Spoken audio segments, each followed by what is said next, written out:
ये चूहा इतना गरीब हो गया था कि अपने दोस्त को दावत पर बुलाकर उनको पतले पतले ब्रेड देता, फिर बत्तख को देता। चूहा तो दाना को पतला पतला काटता। यह देखकर बत्तख और लोमड़ा के पसीने छूटने लगते हैं। ये क्या है? ऐसी पतला ब्रेड को देखकर बत्तख बोलता, हम्बा हम्बा रम्बा रम्बा कम्बा कम्बा। फिर गुस्से से चाकू और प्लेट को रखकर खाने लगता। तभी चूहा उसे रोक लेता और इधर लोमड़ा आकर उसके मुंह से चाकू निकाल लेता है। Thank you. अगले दिन बत्तख घोड़ा के पूंछ पर हमला कर देता।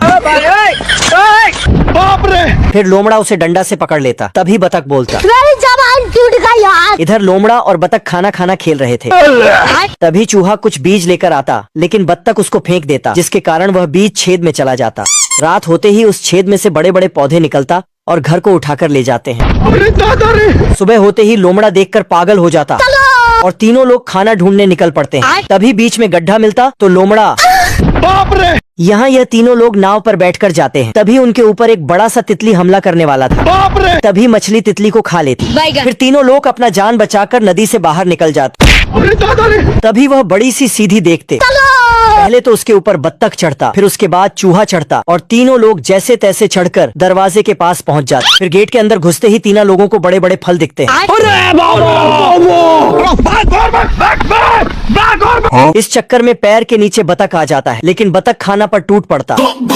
इधर लोमड़ा चाकू से मटर उठाते ही तभी लड़की बोलती है, अरे कोई है! फिर तीनों लोग एक दूसरे का सीढ़ी बनाकर चढ़ते। फिर चूहा को देखकर लड़की बोलती, वाह क्या लड़का है। इतना में वहाँ एक बड़ा सा लड़का आ जाता और चम्मच लेकर पहले तो मीट पर चाकू मारता। बाप रे! यहाँ पर मोमोज खाने के लिए मोमोज पर चाकू मारता, लेकिन बतख तो अपना तशरीफ का ही मोमोज बना लेता है। इधर बड़ा लड़का सैंडविच में नमक डालते ही अब ये कौन है बे? लोमड़ा सैंडविच से बाहर निकलकर भागने लगता। तभी बड़ा लड़का फिर बक्सा निकालकर लड़की को बाहर निकालता। अच्छा। फिर तीनों को अंदर जैसे ही डालता तो चूहा बाहर निकल जाता है। बड़ा लड़का जैसे ही बक्सा को रखने जाता अबे साले! तो उसके साइड में चूहा दब जाता है। फिर बड़ा लड़का बक्सा को लॉक लगा देता है। ये दानव बत्तख और लोमड़ा को बक्सा में बंद करके उसकी चाबी खाने जाता है, लेकिन फिर बोलता है ना और जेब में रख लेता है। ठीक है। फिर यह पापा की परी गाना गाता है और दानव कुर्सी में बैठा बैठा ही सो जाता है। अच्छा। तभी ऊपर से चूहा आता है और चूहा को आते देख पापा की परी बोलता है, लेकिन चूहा बात नहीं सुनता है और जैसे ही चाबी लेने जाता तो माचिस के डिब्बे में गिरकर धुआं धुआं कर देता। फिर जैसे ही ऊपर जाता तो रस्सी का धागा। बाप रे! फिर चूहा बक्सा खोलता है और बत्तख और लोमड़ा को बाहर निकालता है और फिर तीनों पापा की परी को लेकर निकल लेता है। लेकिन चूहा दानव से बदला लेने के लिए उसका फीता बांधने जाता है, बाप रे! लेकिन दानव चूहे को देख लेता और चूहे को दौड़ा लेता है।